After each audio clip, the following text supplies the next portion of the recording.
Hi, everybody. It's me again. Welcome back.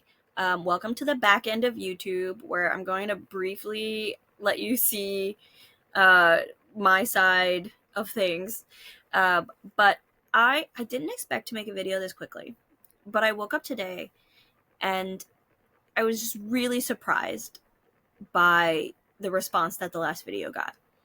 And I know it's not a lot in like the grand scheme of YouTubey things, but like for me, for a channel that has been essentially dead for 5 years, that was at its peak during like the first Obama administration, that's actually it's actually impressive. Like 93 views. This is 22 comments, but half of those are mine because I responded to everybody.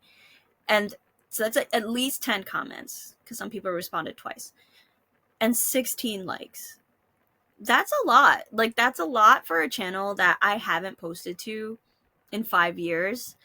And for a channel that has essentially been around for 15 years. And I've been very inconsistent with. So, for the people that are here, I really appreciate you. And thank you so much for the support and the kind words. And, the whole, we're going to be here no matter what, so do whatever you want. Like, I appreciate that a ton. I did lose 9 people, though. We went down. There was another 9 and they're kind of gone. But that's okay. Because if I came to this channel to get educational animated content about Japanese history and then had to listen to me yap for 26 minutes about my life, like, I would also unsubscribe. So I completely understand. Sometimes you come here for educational content and not for vlogging content, and that's completely okay. But I decided I wanted the channel to go back to the spirit of how it was originally intended, and therefore we're making a few changes. And I wanted to show you, I got a little excited and decided to, as we see here, I created new background art, a new banner, and a new icon photo thing here, and I decided to, yeah, I don't know, I think this will be good for the future of the channel. And the other thing, okay, I'm gonna try to be quick. I know I have ADHD and I go off on all sorts of tangents. I don't want to hold you guys here too long for this, but I do want your opinion because I'm trying to figure out what videos to keep and what videos to like unprivate. So here. Also, I did not realize. Have you ever made a channel full of educational videos and then just disappeared for 5 years and came back and found out that you've had thousands of views on your videos while you've been away? Like, I had no idea. Like, check this out. The fall of the Tokugawa Bakufu. Wait, hold on. Let me make myself a little smaller. As 11,000, almost 12,000 views. And my Himiko video, I thought this one was like, I think back when I disappeared in 2021, this one had the highest amount of views. But I have since learned Who Killed Oda Nobunaga is at 13,000 views. When did we all get interested in the death of Oda Nobunaga? You know what? I'm not questioning it. I don't know why he's my favorite of the 3 unifiers, but he is. I just thought, I mean, not because he was the nicest man. I thought he was intelligent. I find him interesting. And I don't really like Hideyoshi. And that's my fan. Like, if the trio was a K-pop group, my bias is Oda Nobunaga. But I like, look at these thousands and thousands of views. So that's really interesting. But what I really, really am conflicted about, and this is what I need your opinion on. There are actually 223 videos on this channel. Right now, it was 56. I kind of increased it to 64-ish. I'm still debating on which ones I want to keep. Okay. Here are my oldest videos. And this is, you could tell, this is back in the old days of YouTube when like my first two videos, see, I told you it's 2008. And then I didn't really start until, see, like this, I start getting really frequent in 2009. But these are both me responding to other people. And what it is, I thought about it. YouTube used to be TikTok and what TikTok is today. Because TikTok is where you can just say whatever and you can do whatever and you respond to people. And that's what we were doing back in the day. We were just like responding to things people were saying. This is like my first video where I like introduce myself. It's super awkward. It's very cringe. And then I don't know. I'm talking about the most random, unimportant things. This is me actually talking about my anxiety, which was so brave of me because I didn't want to. I was so nervous about making YouTube videos. And I got to tell you, they were all cringy. But give it to me that I was very, very anxious and I was doing this as a way to like help me get out of my anxiety. And I did do the thing. Like, I definitely did do the thing. I also was very, very awkward. So I can't, like, my hair, like, what am I doing? And why is it so inconsistent? Like, what? My hair did not look good at this length. You know what? When I finally discovered bangs, it changed my life because I don't look good without them. And I will die on that hill. My mom's like, you should try something different. No. And yeah. Anyway, some of these videos were just about my Japanese language class and stuff like that. I kind of feel like none of these are really that important. I think that like the ones where I'm just like responding to people and things like that, I kind of don't really need them up. Nobody's going to want to watch that. I feel like if it's educational in some way, like this is the thing, some of these videos are clearly Instagram, like before Instagram. So this channel, 2009, we weren't really like what we do now where we make an Instagram story and we're just talking about our lives and we're just like making videos about our lives. That was what we were doing on YouTube. So the things that we do on TikTok, the things that we do on Instagram Reels, that was kind of what some of these videos on this channel are. And those don't need to see the light of day. But some of them are arguably kind of educational. So I think the stuff that are, see, it's intermixed with me just like talking about my everyday life and what I'm doing. So just like a traditional style vlog of like being in undergrad and trying to like squeeze Japanese culture out of being in a very rural area in a small town that didn't have a lot of Japanese culture and just like finding things in random stores and classes that I was taking and things like that. But some people really, and that's why I keep this one open, it's the study abroad in Japan. And I feel like some people might want to see a girl in 2009 prepare for study abroad, but I don't think people want, I feel like there's much more recent people that can give a more recent experience that would be much more interesting. If you want to, like, if you want to see an undiagnosed autistic girl plan to study abroad in the context of like that, like maybe, but I honestly don't know. The next thing is like we get to, and again, same argument.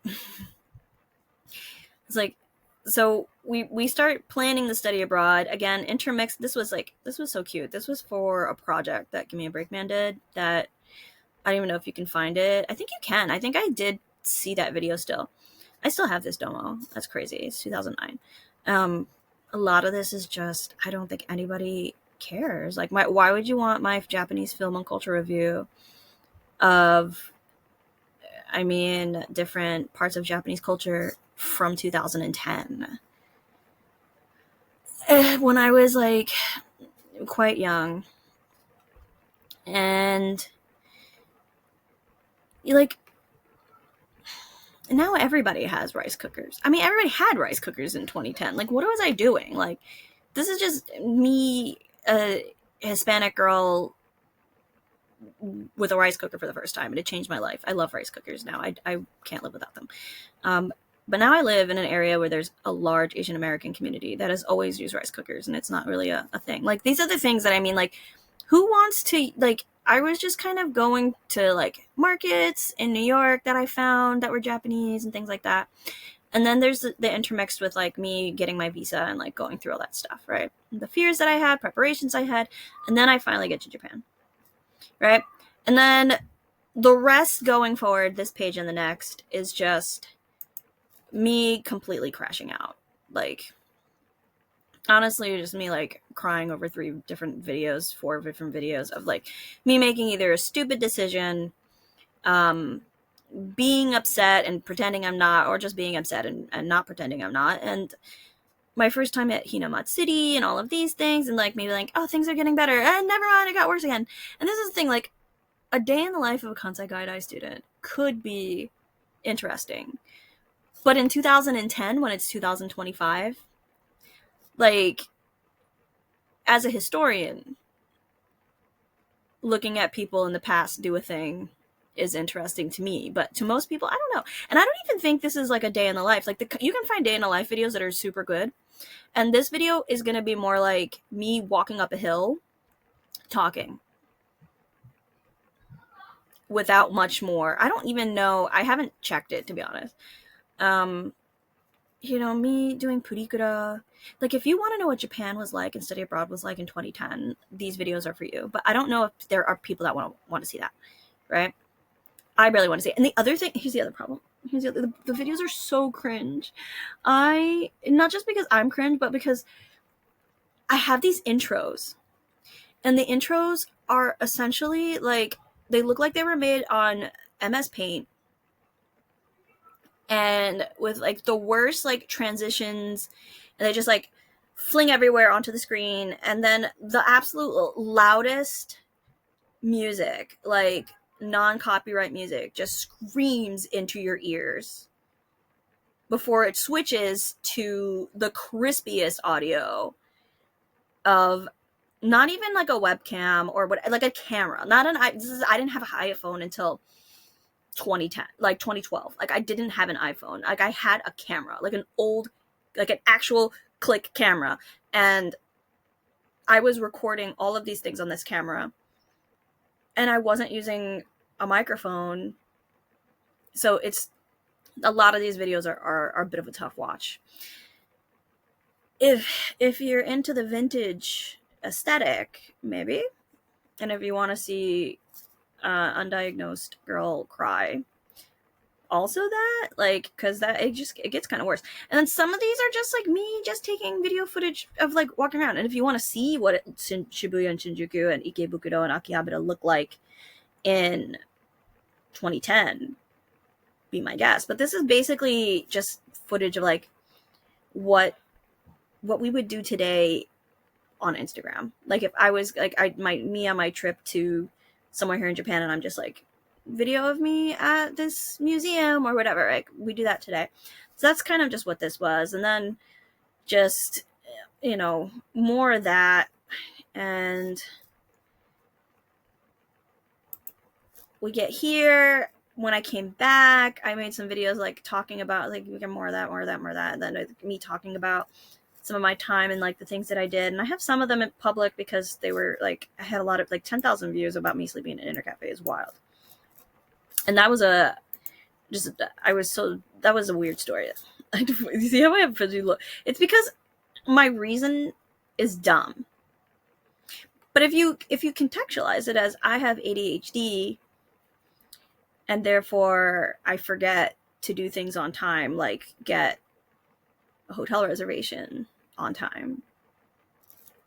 I mean, that's essentially all that is. This is, like, I was just really bad, like, at remembering to do things on time, and it would get me into trouble.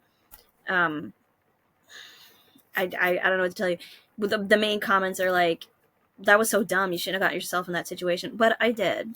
So I'm just telling you about it. Do you want to know what it's like to be dumb and, like, make a dumb decision? And then, I mean, you know, it's a funny story when I retell it to people.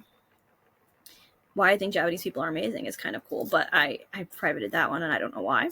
I actually have a lot of % likes on that one. Likes and dislikes. I wouldn't title it this way now. And I think one of my main ones is that I guess it's something about like Japanese people are very polite, but it's not always warm. Like warm and friendly. Like you can like have a full conversation with the cashier like in the US of just like, oh wow, I love your shirt. Yeah, that's so cool. And like in Japan it's just very professional. It's not really a insult or anything. It's just something that I noticed. But actually like now that I live here in Yokohama, I don't know if it's just like years later, my opinion's different. There's actually been like quite a few really nice people that have been like, "Oh, is that a picture of your cat on your phone? Like that's so cool." I'm like, "Yeah, it is." Blah blah. Blah. So could be the area, could be people are getting more used to foreigners and stuff. I have no idea, but I don't think that's like a universal thing. I do think it's more common in the U.S. though. And then I went to Nagoya, and then the Furby.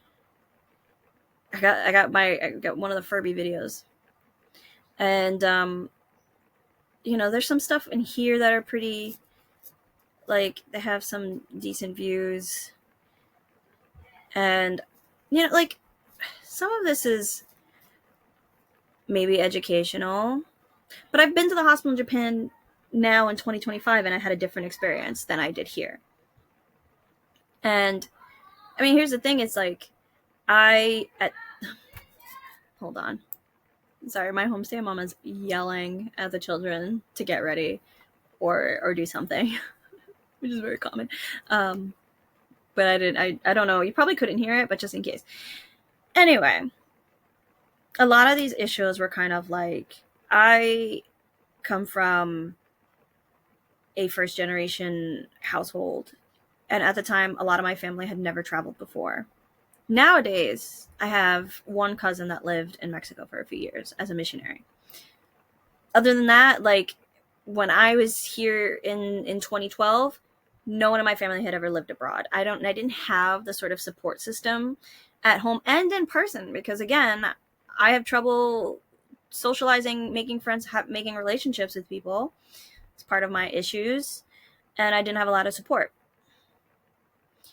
I'm a little bit better now, and that's why I have like a homestay family, because I kind of know that it's important for me to have those resources, which is why when I got sick in Japan this year, my homestay mom went with me and she helped me out. But here, I didn't have that. I didn't know how to navigate it, and it was really rough. So with that context, I mean, it's kind of interesting.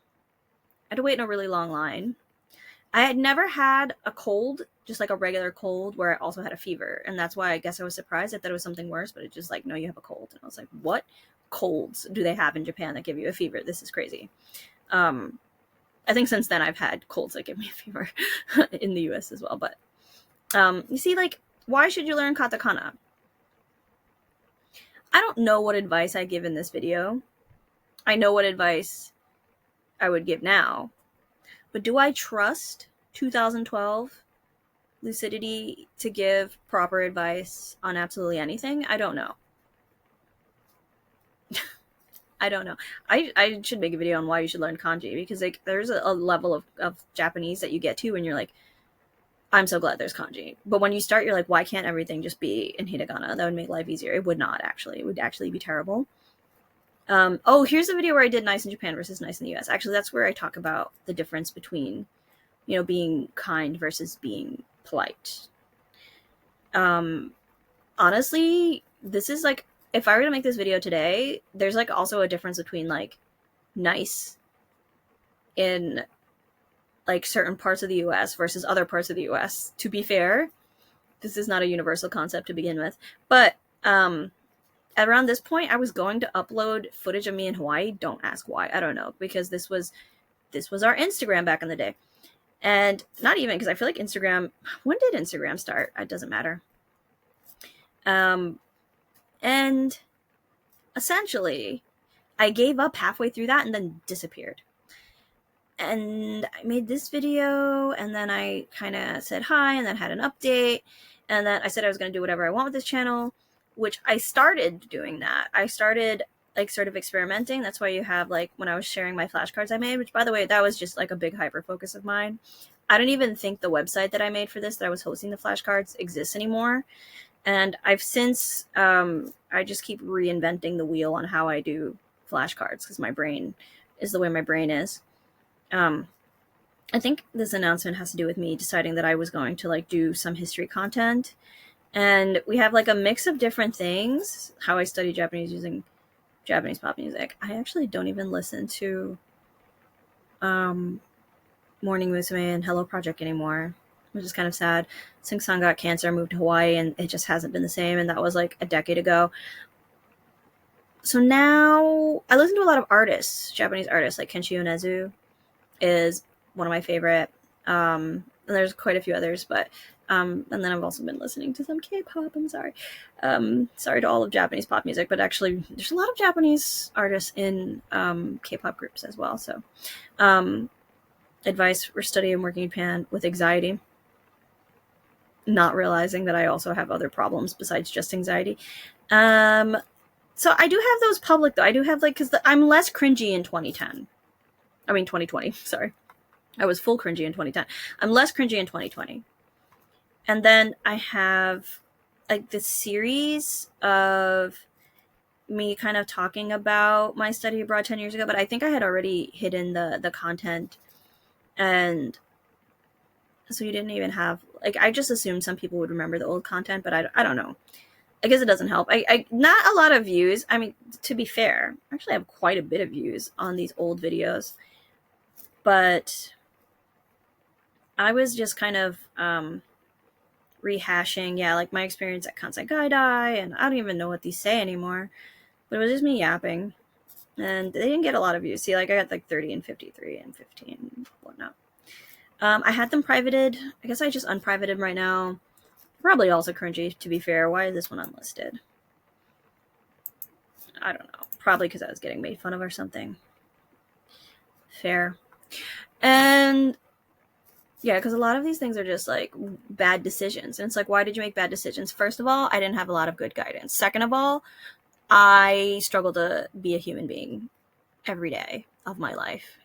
And I just don't make a decision sometimes. And I learn from making mistakes because I just don't intuitively know the right thing to do at any given moment. And that's not a good excuse. So feel free to make fun of me, but I actually, I don't have any answers for you. It's like they were years ago. I don't know why I made a bad decision. I just did. I can't. I'm like, okay, thank you. But also look at this. Look at the Furby video. Hold on. 25,000. That is the most, and that's the newer one. I think the old one. What does the old Furby video have? Because that's got to be the highest view count I have on anything. This is what I told you. The Furby community. Should I get another Furby? I don't know what happened to this guy. He's somewhere. I have no idea where he is. I think he's in my closet. Did I bring him to my apartment? I don't remember. But also, how come there's so many videos here, but nobody wants the follow-up video where you get the full version of him speaking? Come on, it's good stuff. Look at him. He says a lot of stuff. Okay, anyway. Yeah, so the history stuff was intermixed with some of this, like, rehashing some of my experience in study abroad. I'm probably not going to do that again. I could, but I'm not going to. Unless somebody has, like, a specific question. Oh, then here's the future of this channel again. Should I just... Whatever. I feel less reservations making the newer videos public. I was trying to do some modern history as well. It was really impossible to do. When I first started with the history videos, I was showing my face, and then you can see where I like started to retreat again. So I had to get rid of this one because there was a copyright, and it was because of the archival footage, and that's not fair. It's free use. I was not getting monetized, so whatever. You can see that I start like kind of part like certain videos I don't have my face in them, some I do, and then I stop doing those. And then this was for a school project, by the way. I got an A. There's 3,573 people and 98, almost 99% likes. Somebody, who are you? I'm sorry that you didn't like the video, but I got an A. So all of you guys, all 87 of you, agree with my teacher back then. I thought that I'm pretty sure Himiko was like the highest viewed at one point. So I'm really surprised that it went to the fall of the Tokugawa Bakufu, which is also really, I mean, this was just like a really interesting thing. I took a class and learned all about this, and that's why I had so much information about it. It was also interesting to me, so I shared it. And yeah, and you can see I stopped putting my face in the videos and I was trying to dip out, but eventually I went back to school, and I didn't have the time and the space to work on this. So that is that. So what basically, I guess my question is, and look, I said I was going to be short. This is 25 minutes long. This is as long as yesterday's video. So I'm going to try to wrap this up right now because I'm a liar and I'm sorry for lying. But let me know, whoever's here, if you think it's if you think I should unprivate some of the older videos, if any of them seem interesting, or like what your thoughts are, or if they should just stay in the video graveyard, because I don't know. I guess like I would have to go through them to see which ones like aren't as cringy as the other ones, but it really depends. Because I don't know. Is that nostalgic for anybody? Does anyone like want to be like, oh my god, old YouTube? I want to see these videos again. You know, I miss those days. Like, is that part of my brand? Should I not shun the past? Or do we move forward and go into a new direction? This is the main question. I never made myself big again. There I am. I'm big. Sorry. I went small so I could show you, and I never went big.